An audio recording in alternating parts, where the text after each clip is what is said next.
guys, today I've got the YuHu Megaminx. Let's get right into it.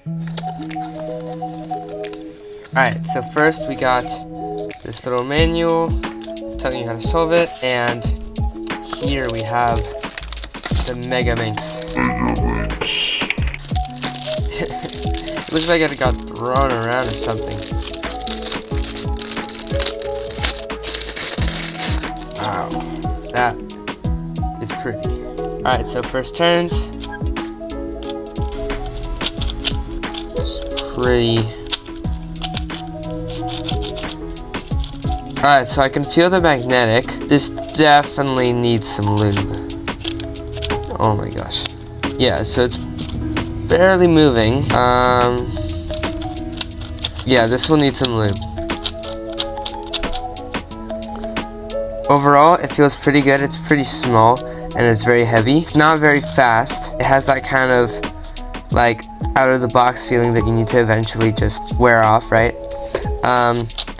F turns feel the same as U turns. Yeah, the colors look pretty nice. They're like semi-vibrant, you know what I mean?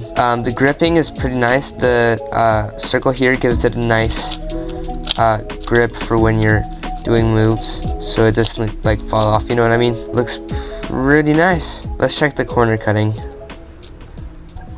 Okay, corner cuts.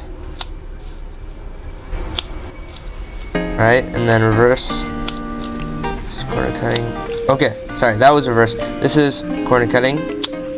So I can corner cut pretty far. If you see this, or maybe like that, it corner cuts pretty far. That's pretty far. So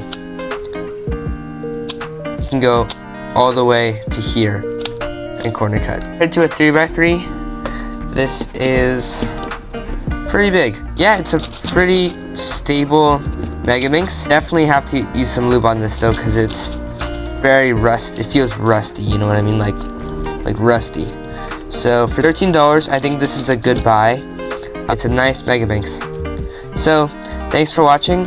If you want to see a Maglev YS3 M review, it's going to be right here. And I'll see you guys in the next one. Make sure to subscribe and like. AndersCubes out.